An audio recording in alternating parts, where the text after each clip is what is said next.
welcome to the fourth panel, which is Beauty and Africa. Our first speaker is Teresia Hinga from Santa Clara University.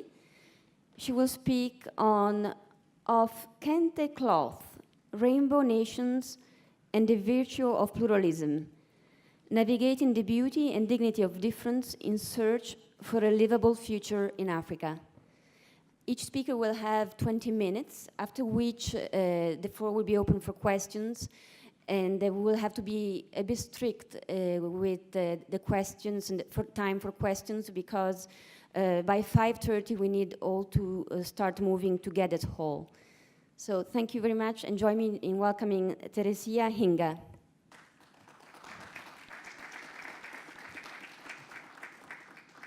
So thank you very much, everybody. And my paper is entitled Of Rainbow Nations, Kente Cloth and the Virtue of Pluralism, Navigating the Beauty and Dignity of Difference in Search for a Livable Future in Africa. The paper starts from the observation that Africa is characterized by diversity in multiple intersecting ways. Culturally, Africa is home to at least 3,000 different ethnic groups, each of which boasts a distinct and customized expression or embodiment of what is generically called African culture. Kenya alone, that is where I come from, my country, has 40 different ethnic groups with a great diversity of languages spoken.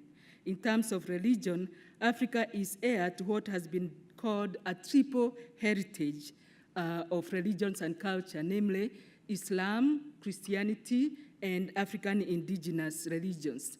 These three themselves are very incredibly diverse internally. So we have at least three in Kenya.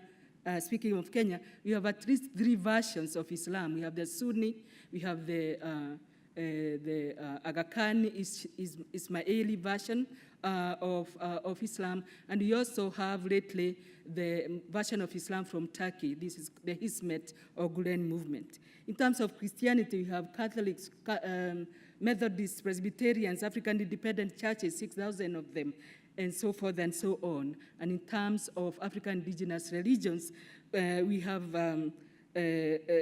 this religion practiced in very customized ways, depending on the ethnic group you're talking about. So you have the Zulu version, the Kikuyu version, the Maasai version, the Akamba version, and so on. Diversity is a big marker of African context.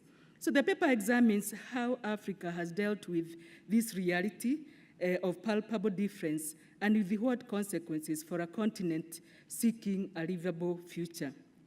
The suitable examples, this is my proposal, is that failure adequately to see, and we've been talking about, somebody talked about, is it a question of finding or seeing the beauty of the other? Seeing, engaging, and even embracing the beauty and dignity of the racially, ethnically, and religiously other has too often led to violent conflicts that have radically compromised human and other forms of flourishing on the continent. And we probably don't have to scratch our heads too much to recall some of those contexts where violence has been perpetrated. Conversely, this paper proposes that embracing the beauty and the dignity of the other is a moral imperative for a continent seeking a livable future. So I'm suggesting that there's an ethical issue here. It's not just an aesthetical issue, it's a moral issue, the imperative to see the beauty and the dignity of the other. The imperative, thus, to embrace the beauty of difference as a key to human flourishing is well articulated by quite a number of, recently, by quite a number of African thinkers and scholars. I could give the example of Professor Wangari Maathai. Some of us may know of her. Anybody knows of Professor Wangari Maathai, other than Paul Kollman? Wangari Maathai is a Nobel Peace Laureate who got her Peace Prize for her 30 years of trying to remind us to treat each other and to treat nature with the dignity that it deserves, not only for for our sake, but for nature itself. I could give other examples, people like Jean-Marc Ella from Cameroon, who insisted that for Africans practicing Catholicism in Africa, they have a right and possibly the duty to be different if they are going to express Catholicism in an authentic manner. For these purposes of this presentation, I'll be giving examples of two other exemplars, Desmond Tutu, who has given us the powerful symbol of the rainbow, as we can see there. He's a South African speaker, a thinker, who in the aftermath of apartheid proposed that South Africa needs to become a rainbow nation. And I'm going to be talking a little bit later about where that idea is coming from for him. In calling us to embrace difference among people in the same way we embrace the beauty of the different colors of the rainbow, as I'll point out, Tutu is inspired by ethical sensibilities and imperatives to be found both in Christianity as well as in the indigenous African sensibilities of the Amakosa people to whom he belongs. I will also exemplify the analysis with reference to Mercy Amba Oduyoye, an Akan woman, a Methodist, but of the Akan ethnic group from Ghana, who has given us a powerful metaphor, that of weaving the Kente cloth to describe what, in her view, is the most morally viable way of dealing with the fact of difference in Africa and its beyond. And for those of us who do not know how Kente cloth looks, the rainbow is probably clear for us, but that is Kente cloth looks like this. Is an authentic piece of Kente cloth. It's a metaphor drawn from among the Akan of Ghana. It's a very specific kind of cloth, and it is a marker of identity and has a lot of political and even ethical ramifications as a symbol. So I'll do, she has given us the metaphor of the weaving of the Kente cloth to describe what, in her view, is the morally viable way of dealing with the fact of difference. And she has also gone a step further and called together a group of women from across Africa to form an intentional community where this, what I call the virtue of pluralism, is being nurtured and practiced. That community is called the Circle of Concerned African Women Theologians. It was founded in 1989. Privileged to have been a founder member of that organization, and I can speak from the inside of that community in terms of how that community is intentionally reminding us how to see beauty and dignity in the other. I want to contextualize my title a little bit by saying that this is a deliberate title. It evokes the language and metaphors used by several key persons. We have seen the metaphor of the Rainbow Nation by Desmond Tutu. We have also seen the metaphor of the Kente cloth by Mercy Amba Oduyoye. But the title also speaks of navigating the beauty and dignity of difference, beyond seeing beauty and viewing beauty and embracing the beauty of the other. I deliberately included the language of seeing dignity in the other. This is a language that was introduced to me, and hopefully to others, by Rabbi Jonathan Sachs, who wrote a book under the title, The Dignity of Difference, How to Avoid the Clash of Civilization. And he was saying, he introduces the book by saying, this is my most urgent plea. In this book, I make the most fervent plea I can make for tolerance in the wake of extremism, in the wake of violence based or unjustified on religion. So the introduction, the word dignity there is kind of deliberate. The title also speaks of the virtue of pluralism. And here I was kind of inspired by the work of Diana Eck, who in her almost spiritual autobiography book called Encountering God, A Spiritual Journey from Bosman to Banaras, she proposes that the virtue of pluralism ought to be the moral response to the fact of plurality. And she proposes some kind of ideas that can cumulatively give us a better idea or contribute to the definition of the virtue of pluralism. She does this by telling us a little bit of what pluralism is not. First of all, she says that pluralism, that's not the first of all that is there, pluralism is distinguishable from the mere fact of plurality. Manyness, the fact that we are many and diverse, doesn't constitute pluralism. Secondly, she also says pluralism is to be distinguished from tolerance. For her, tolerance is a devious virtue because tolerance presupposes a hierarchy in which the tolerator is at the top. Tolerance can be an expression of power by the tolerator over the tolerated. As far as she's concerned, she points out that when somebody says, I tolerate you, she or he is saying, I refrain from exercising my power to silence you. So tolerance as a virtue in response to pluralism becomes problematic for her.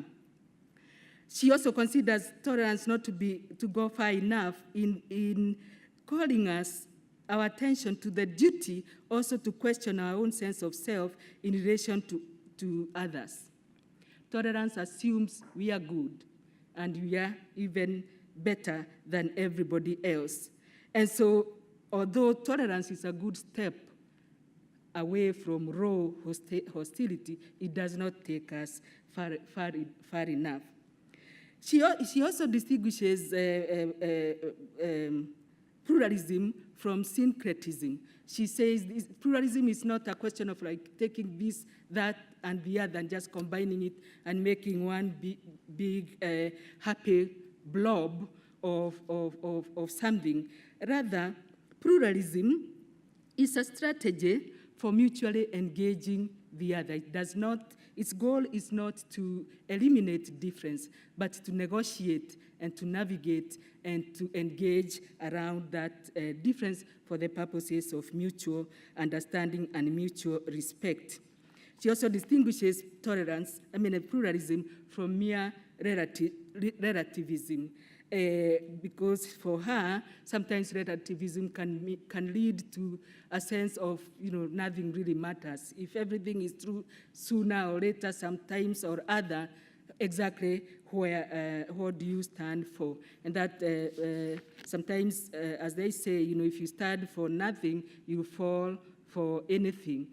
For the pluralist stands in a committed relationship with something, and for the people of faith, that something is embedded in their spirituality. So pluralism is based on dialogue, and the goal of dialogue for her and for us is not to produce an artificial consensus or an artificial agreement. Rather, dialogue is, again, an attempt at strategy to understand each other and to show respect for each other. Pluralism presupposes not only a plurality of positions, of peoples, but an interdependence and an interconnectedness of everything. And so pluralism becomes an occasion or an impulse for us to dream what she calls a better sense, a greater sense of we. And in her work, she gives the example of Gandhi and his dream of that better sense of we, based on dialogue, based on a sense of interdependence, based on the fact that we are in this together. And so for my presentation, I'm giving examples of two people who dreamt that larger sense of we, inspired by the virtue of pluralism. In the interest of time, I was going to, in the second segment of my presentation, I would have liked to talk in a little bit detail about the kind of really ugly and horror scenarios that have resulted in Africa and beyond because of our failure to accept, to navigate, to embrace, to respect difference. I do not have time for that, but I have time maybe to quote one person who spent a lot of time narrating, discussing those scenarios. And I'm referring to the work of a Jesuit writer from Nigeria, Akpem, who in his book called Say You Are One of Them, he tells story after story after story of how ugly things have gotten. There is a story about Rwanda, for example. There is a story about poverty, radical poverty that leads kids in the streets of Nairobi to girl children to go into prostitution. But one of the stories that captures that might be more pertinent for us is about the situation in Nigeria, in which that diversity, not only of religion, but also of identity, ethnic identity, is very palpable. As you probably know, Nigeria, in the north, we have the largely Muslim population. In the south, largely Christian population. But intertwined with those two identities is our ethnic identities. We have the Yorubas, the Igbos, and a whole bunch of other ethnic folk. And so the religious identity, the boundaries of religious identity don't necessarily coincide with the boundaries of ethnic identity. That's one complication. The other complication is that sometimes the national identity does not coincide with the ethnic identity, neither does it coincide with the religious identity, another complication.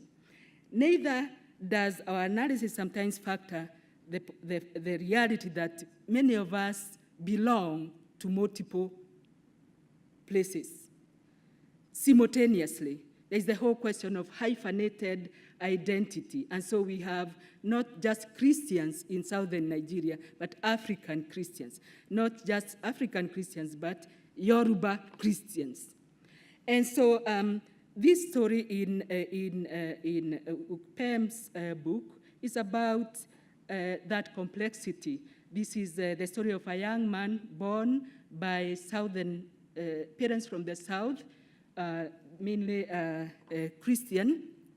And then the mother migrates to the north, where the boy becomes converted to Islam and becomes radicalized. So much so that when he falls in trouble and they have to amputate his arm for whatever reason, he just says, yeah, go ahead, do this. But then when trouble rises in the north, he has to flee to the south. His mother recommends that he flees to the south, and to go to his father.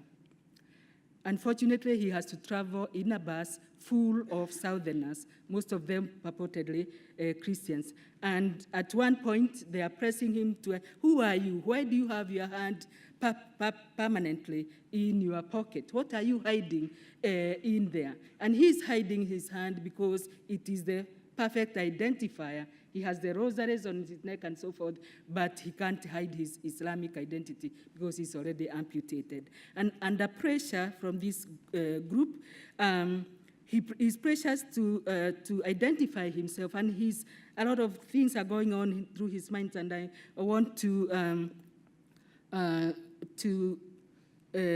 quote what Akpam says about what's going on in this young man's mind. The events of the previous 2 days had knifed through his Muslim identity. His name is Jibril, or Gabriel in Christian terms. Running in the bush from Kamfi, Jibril's mind was a whirlwind of questions. Allah, He's questioning God. Is it true that once a person is baptized, as my mother said I was at birth, he remains a Christian forever, never to remove the mark from his soul? Are you punishing me then for this infant baptism? You know that as far as I can remember, I've always felt every inch a Muslim. If the world will not accept me as a southerner, northerner, which he is, he's both a southerner and a northerner, are you going to condemn me as a Christian Muslim? And in this story, Akpam is problematizing the whole question of identity and difference and what happens when that difference is within the person themselves. Is it possible for us to stretch our notion of accepting difference to accommodate that multiple belonging? In fact, even the possibility that we can have both the Muslim and a Christian identity simultaneously. This young boy gets lynched for his seemingly pushing to making the claim that he can be both a northerner and a southerner, both a Muslim and a Christian. That's one example, and if I can borrow 5 minutes from here or so. These are the kinds of scenarios that the two case exemplars have responded to. Desmond Tutu himself, a member of that multiple identity. Have you ever heard of, he's an African, but also an Anglican. He's an Anglican bishop, meaning Anglican English. So he already experiences and expresses that multiple identity.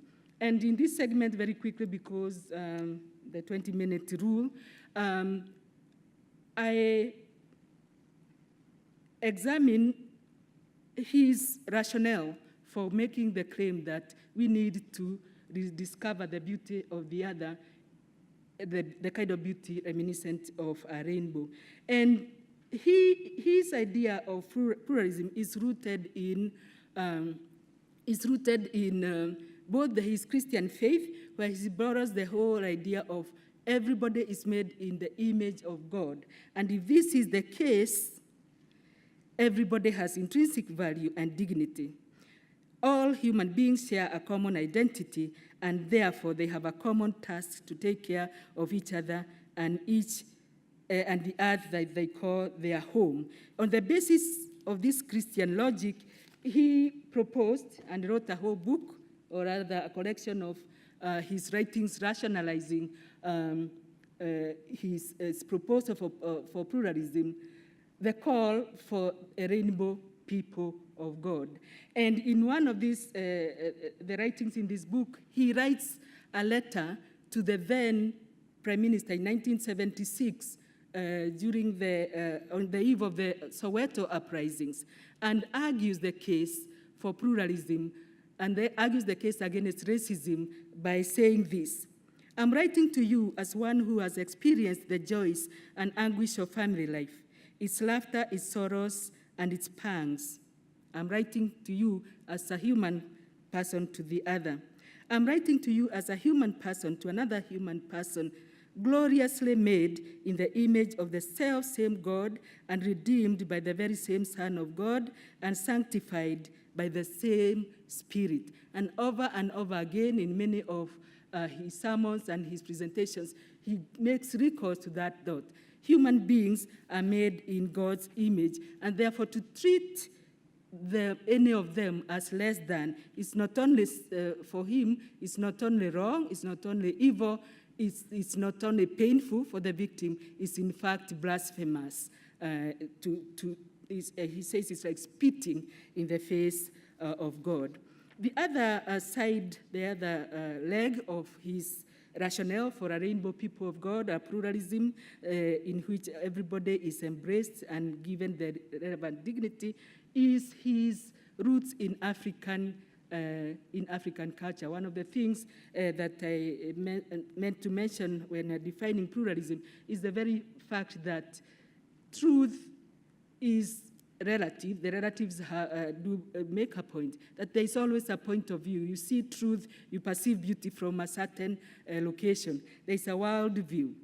And Desmond Tutu's worldview is Christian as well as Africans. And I want just very quickly to say that the African worldview, as far as scholars of African religions is concerned, is distinct.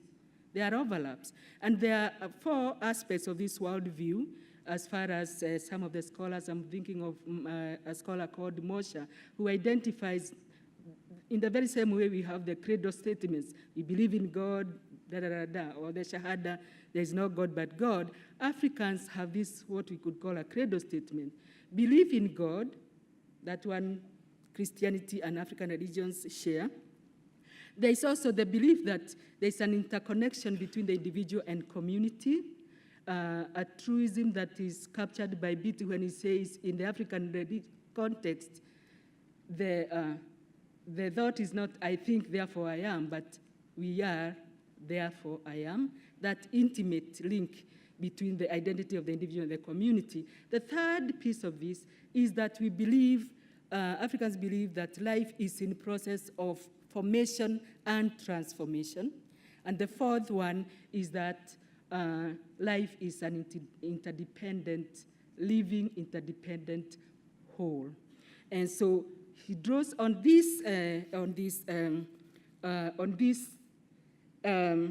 from this worldview, and draws particularly on the whole idea of Ubuntu, which is captured, which is the idea that captures that notion of intimate relationship between the individual and the community. We have the interdependence between the two.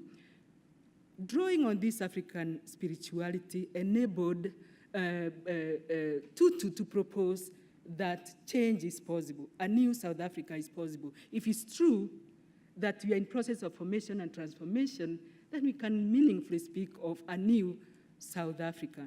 And he, in fact, presided on one of the largest, I guess, rituals of transformation, celebrating, demanding, expressing that transformation, the Truth, Justice Commission, the Truth and Justice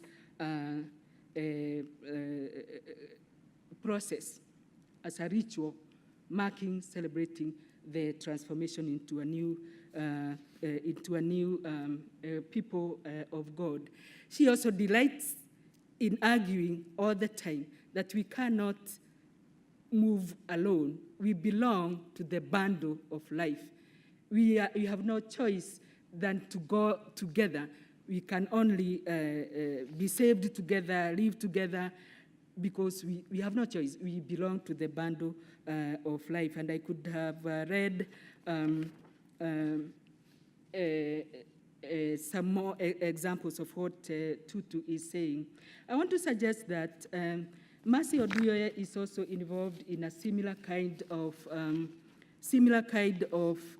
project that, and she's influenced both by her Christian background, but also her African background. But she's analytical. She's not just picking randomly from African sensibilities or from Christianity. There's a whole book that she has written, and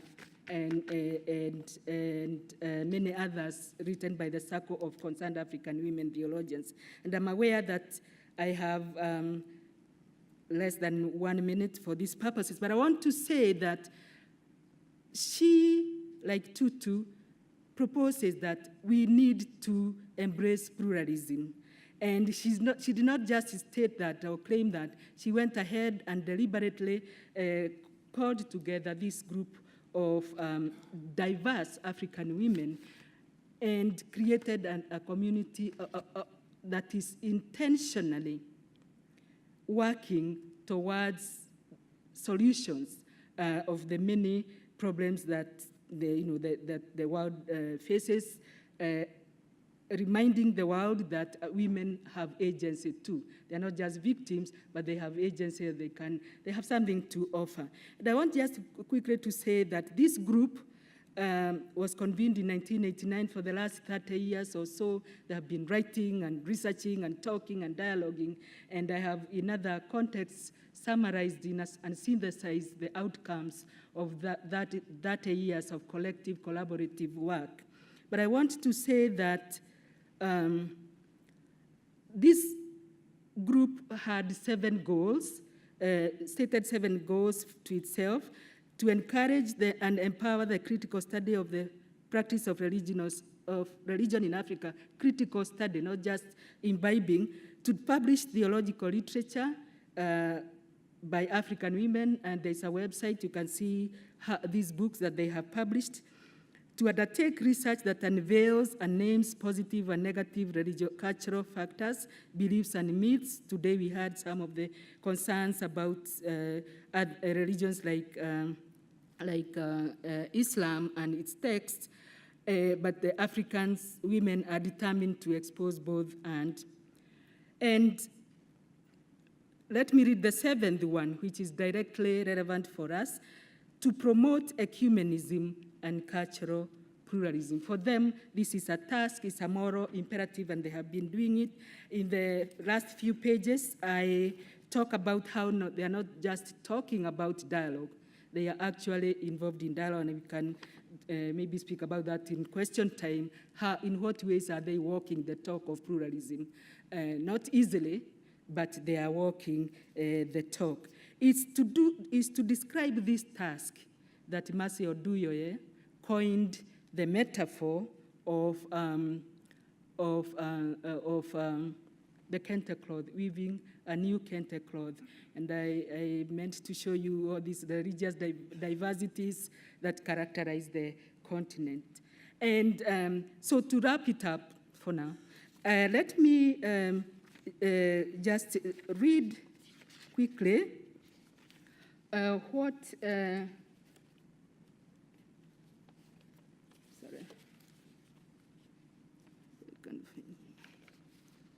I can find it. I found it. I've seen it. 0 minutes. Okay. Let me just read her own interpretation of what she's trying to say with this metaphor and others. As I look at the world of African women today, I think of beadwork. This is another powerful metaphor, and I can explain it later. When I look at the variety of beads, I think of the changing beads being of African women. My grandmother, my mother, myself, my nieces, my grandnieces. Different beads from the same pot, but different shapes, sizes, and colors, and even uses. Changing patterns of new strings. I watch the different colors, and I see a pattern emerging as they reject some beads and pick some other beads, deliberate choices, deliberate handling. We appear only in beads of our own choice. I also think of weaving of the multicolored, ever-new Kente cloth. In my reflection, I saw a Yoruba woman sitting straight-backed, facing the broad loom, weaving large and wide. She does not weave narrow strips to sew them together.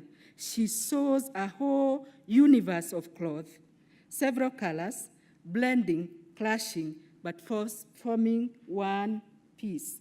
And she concludes by saying there's more to that chapter where she talks about this. I think of wholeness, a whole being who mothers the universe and clothes it with love. So this whole metaphor, we've been encouraged to think of new metaphors, new ways of dealing with the evangelization and so forth. And this slide, I meant to show that it is not just beads of many colors and difference.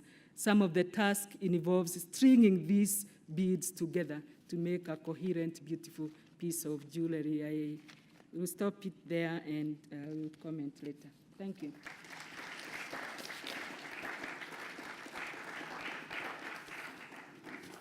Thank you very much, Professor Hinga. We have at most time for 2 questions. And if you want to ask some questions, please identify yourself and go to the microphone that is in the back.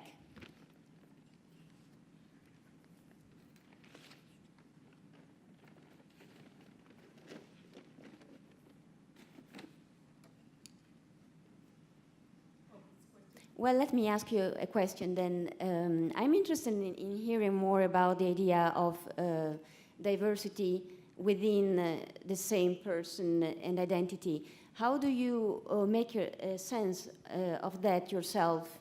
Do you recognize also you belonging to different communities, or do you recognize multiple identities in yourself as well? And how do you order them and prioritize them? Thank you very much. This is a question of multiple identity, and virtually all of us experience multiple identity. I just sat next to you and you talked about being from Italy, so you're probably Italian American. There's a whole implication of that reality. There's somebody who said that living in America is like living in a hyphen nation. There are many, hyphenations go in all manner of directions. And let me talk about how from Desmond Tutu's and from what we have learned from working within the circle, one way has been to embrace all our identities and not to be ashamed of one part versus another. This is a big part of what Desmond Tutu is saying.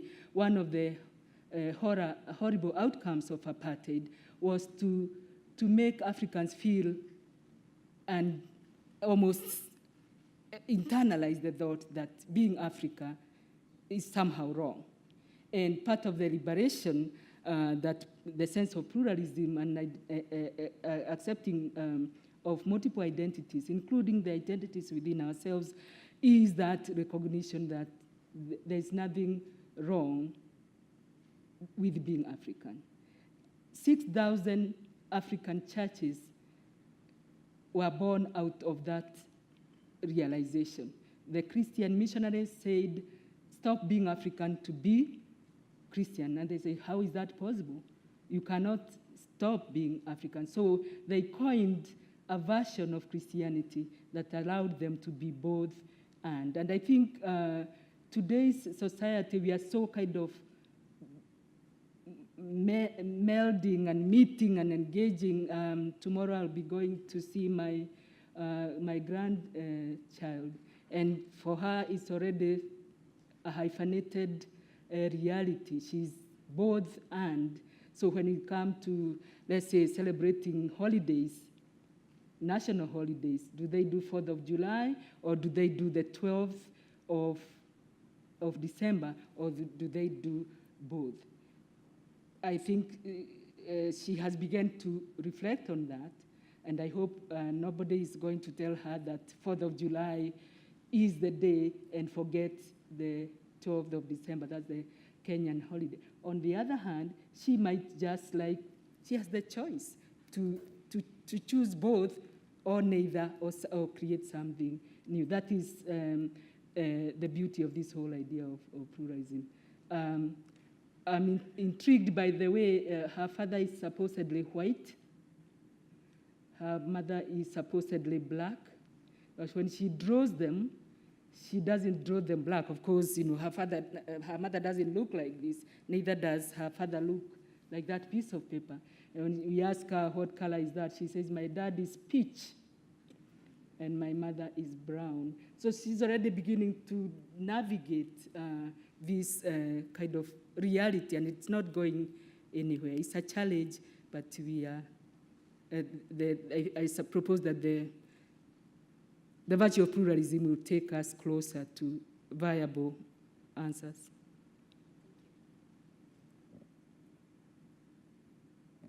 Any other question? It doesn't look like it, so we can go to the second speaker. Thank you very much again. second speaker is Professor Emmanuel Katongole from the University of Notre Dame, Professor of Theology. He will talk about the disciplines of goodness and the rediscovery of beauty in oneself, an African perspective. Thank you very much, Paula, for the introduction. Thank you all, especially the organizers of the conference, and thank you, all of you, for this afternoon.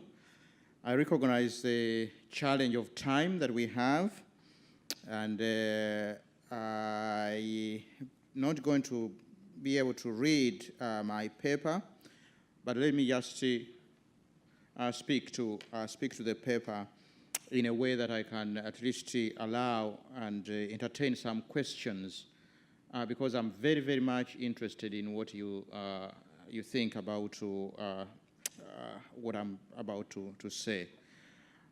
The title of my paper is The Disciplines of Goodness and the Rediscovery of Beauty in Oneself, an African Perspective. You realize that I changed the topic some from rediscovering beauty in the other to the rediscovery of beauty in oneself, with the argument that discovering beauty in the other depends and is premised on a primary, more fundamental question as to whether one has discovered beauty in oneself, and how that is both a theological and a political question. And this question of rediscovering beauty in oneself is particularly urgent and must be located within the context of Africa's social history, a social history of violence, where much of the violence in sub-Saharan Africa grows out of a sense of being rejected, a sense and a feeling of being unwanted, that many Africans experience within the political, economic, and social institutions of modern Africa. What I would like to propose in my paper is that there is no more urgent theological and political question than the cultivation of what I call disciplines of goodness that contribute to a sense of belonging and of being valued, and thus an experience of being beautiful in Africa. I develop my argument in 4 sections. The first question really is kind of laying out the theological basis of the question of beauty, which kind of traces the question of beauty from the biblical perspective, according to which from in the beginning, man and female are created in God's image. That the experience of beauty, the theological experience of beauty from a Christian point of view, is grounded in being created in God's image, but also is grounded in the experience of being loved and being cared for by God. So that even when Adam and Eve sinned in Genesis chapter 3, they never lose sight of that basic sense that we are still loved and we are still cared for by God. Thus, God comes looking for Adam and Eve. Thus, even when God punishes, he makes clothes for them. So there is a sense that even in sin, we are still loved and cared for by God. And this is the basis of the covenant, that even when in moments of total desperation, God seems to be absent, like the prayers of lament, they are still grounded in that conviction that God can never really break that covenant of love. We are still God's loved people, which is celebrated in Psalm 8, grounded in creation and the sense of what is man that you should care for him. You have made him just a little less than an angel. You have crowned him with honor and glory. The sense of being created in God's image, being cared for, belonging to God. Now that is the challenge, and this is what I develop in the second section. That is a challenge, I argue, that is connected with the major political issue in Africa, especially the issue of political violence. Teresia talked a little bit about the violence in Kenya, 2007. The Rwanda genocide is still fresh, 1994. Similar expressions of violence in Africa, Sierra Leone, Cote d'Ivoire, Southern Sudan, Northern Uganda, Central African Republic. We know all these cases of violence, political violence in Africa. Now Burundi, Nkurunziza's third term.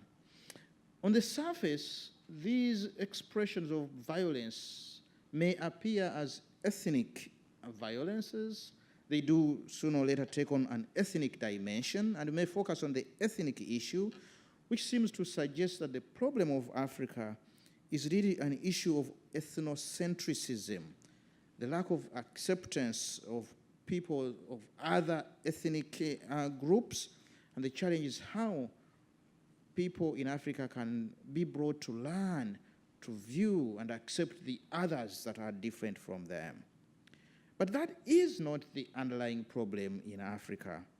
The underlying problem that I argue in this paper is really that the issue of ethnicity and ethnic violence, between inverted commas, is a reflection of an underlying identity crisis in Africa that is connected with the founding narratives of modern Africa. An identity crisis connected with the founding narratives. Founding narratives in a way that are driven, are grounded on a foundational rejection of Africa, which are set within Africa's in the beginning of modernity, that deny that anything good can come out of Africa, that deny any rationality and of belonging in Africa, that are in a way always describing Africa in terms of a negative, in terms of a deficiency, of darkness, of ignorance, of superstition, of backwardness. That was extended to the African wealth of cultures and traditions that are looked at now negatively, that really set Africans into this inception into modernity with a deep sense of self-alienation, a deep sense of alienation and a deep sense of self-hatred. So in other words, this section, section 2, which is a kind of lengthy theoretical section, is arguing that at the heart of the colonial and post-colonial project in Africa is a sense of rejection, a sense of alienation, a sense of self-hatred. And I narrate that through another length section, through the politics and the story of Rwanda. The conclusion I make from that section is when you see Rwanda in 1995, where a community that, in a way, as many scholars describe, have been very homogeneous in pre-colonial times in 1994, comes to a very neatly divided society between Hutu and Tutsi, all united in their hatred of one another. And you see the killing that happens in 1994. What is remarkable is not only the nature of the killing, that it is very intimate, neighbors killing other neighbors, parishioners killing other parishioners, and priests killing parishioners, and so forth and so on. But what is also remarkable is the intensity of the killing. In many cases, we have stories of children being thrown and bashed against the altars and pounded in mortars, and bodies that were already dead being hacked endlessly to death. What is reflected in this intensity of killing, I make the point, is a certain degree of self-hatred. In other words, that a people that have been told over a long time that they are no good and they do not matter, that self-hatred came to play out, and that internalized rejection came to be expressed during the genocide. And my argument is that Rwanda is not unique, but it is a mirror, a metaphor. And I read this one quotation from Manthia Diawara, who talks about politics in Africa, talking that politics in Africa has really created 3 types of identities: the flatterers, the floaters, and the deflated. The flatterers, they say whatever the political system wants to hear. The floaters kind of survive between regimes, but the deflated are of unique kind.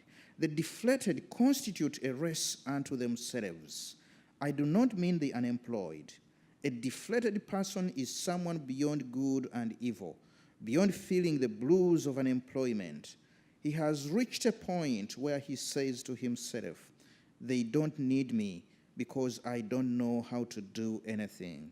They do not know me. They do not see me. African dictators are producing this kind of man every day. He knows that no matter what he does, he will not get anywhere. The statistics are arranged against him. He will die young. He sits down and looks to see if people see him. He knows from others' gaze that he is transparent. He does not matter. There is something about post-colonial politics in Africa that has continues to produce this kind of identity. And Rwanda is a reflection of that. But it's a reflection of this deep identity crisis. An identity crisis that is confirmed by this story that I have heard from Rwanda in two versions. It is the story of a young girl who survived the genocide, and the mother hid, and the girl was able to survive. And later on, she's talking to her mother and says, Mama, are human beings no different? And I've heard this story in two versions. In one version, she says, are human beings no different from banana trees? For I saw that when people were cut down during the genocide, they fell down like banana trees. They are not different.